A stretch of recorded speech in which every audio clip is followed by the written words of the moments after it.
Bickley and Marotta Mornings. Arizona Sports, the local sports leader. Bickley Blast.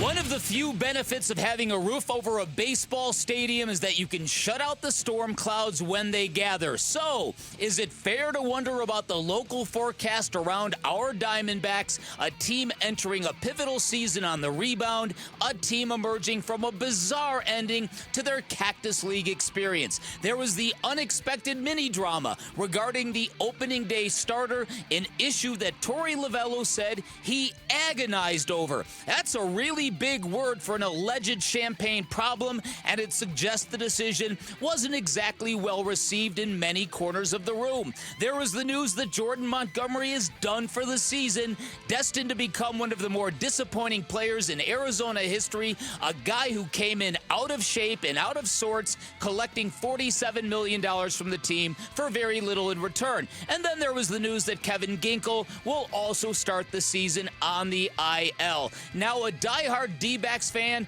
can't help but cringe given the heartbreak we suffered last season and the World Series expectations in 2025. But the good news is these losses are nothing the current team can't overcome, but you never know what twists and turns a new season will bring. We know that better than anybody. So let's play ball, and let's hope this organization finally catches the breaks they so badly deserve. Today's Bickley Blast brought to you by my great friends at Chapman BMW, who make luxury attainable. Find them online at chapmanbmw.com. You got the word on Monty. I know he spoke with you guys. He's going to have that procedure. He's going to be lost for the year.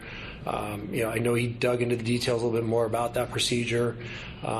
So it's just really unfortunate that this is happening. I know he worked really hard. You could see by the way he came into camp in unbelievable shape. He worked really hard with his throwing routine, his program, to come in here and show us what he could do. And real early, the finger flared up on him, and then clearly this is something that just jumped up on him late in camp, and he's going to be lost for the year. That's just a sad story that has to be told for somebody that's been working really, really hard to make something special happen this year.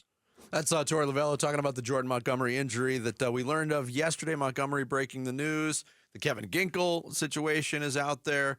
Doesn't appear to be major, but still a bummer. Yeah. You want one of your top relievers available for opening. You want everybody available for opening day. So right. For any team going through that where, I know the Baltimore Orioles, Gunnar Henderson's not going to be available for opening day. It's kind of a bummer, kind of a pall cast over their season to start. Mm-hmm. So it's certainly something that all teams deal with, but is it enough?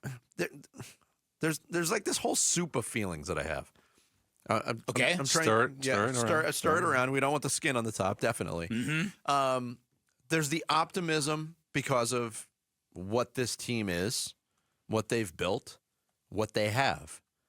There's this injury cloud now that we're talking about. And you and I have talked about something that's maybe not as definable. Mm-hmm.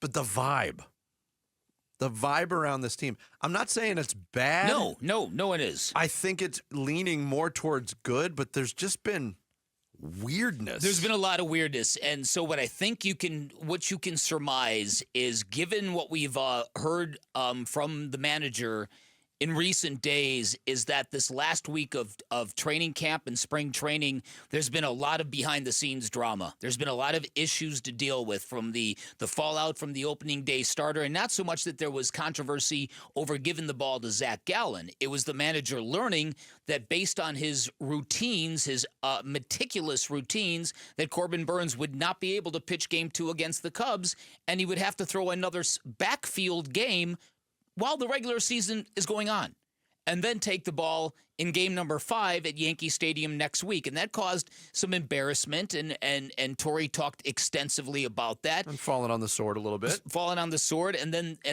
Torey does that about as good as any manager in Major League Baseball. Then the Jordan Montgomery thing. Torey has basically spent the better part of a week and a half prior to all this just raving about how Jordan Montgomery, he is getting sharp. We see it. He's going to be great. He's got a lot to prove. He's got an edge. And then, boom, the next thing you know, he he's telling stunned reporters, "Yep, Tommy John surgery." What? Right?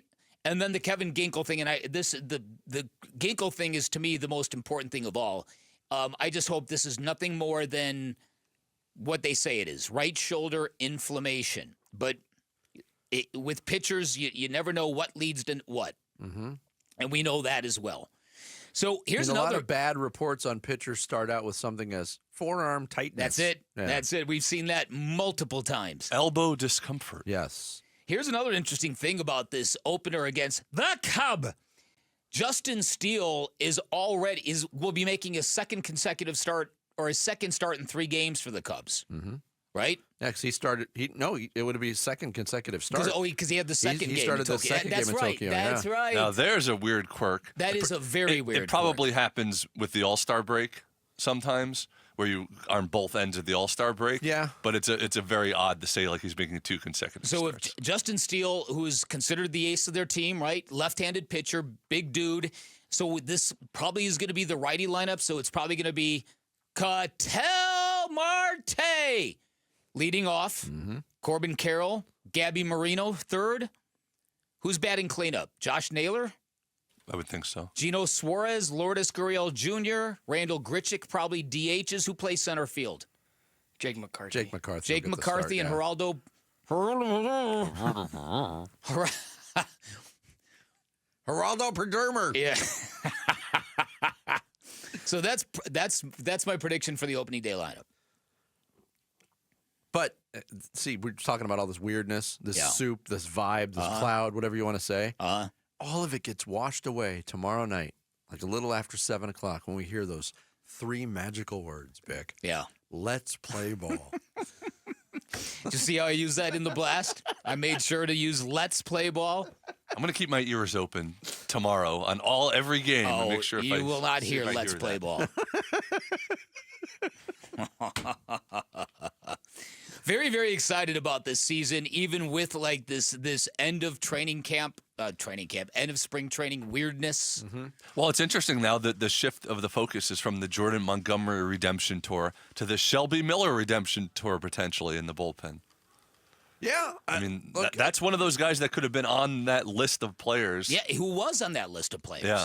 Now, certainly it wasn't, and people didn't give the Diamondbacks a break because it wasn't a big money free agent signing, but they gave a lot up to get Shelby Miller, and it didn't work out. And again, as we talked about earlier this week, this is a different Shelby Miller. He's no longer a starting pitcher.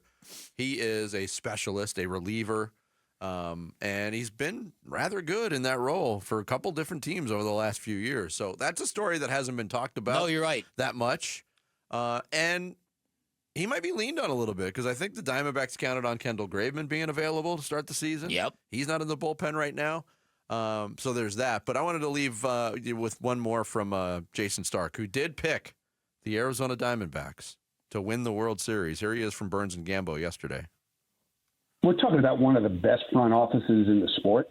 And I feel like when they spend strategically. I don't think we went into the winter thinking they were going to be the team that signed Corbin Burns, but it was one of those deals where the fit was too good to resist. And, it makes them an instant win the World Series kind of team this year. Yeah, the optimism is still there. I am guarded a bit because of the last week or so and what's gone on, and there's been some things that have we've been honest about it. Some head-scratching stuff. But again, once the season starts, I think it's imperative for the Diamondbacks to get off to a good start. Yeah, I agree. Nothing hits quite like an opening day blowout too in the good direction. We've had a few of those. Last year was 16-1. Yeah, something like that. Yeah, that's a good way to ramp up the optimism. Oh yes.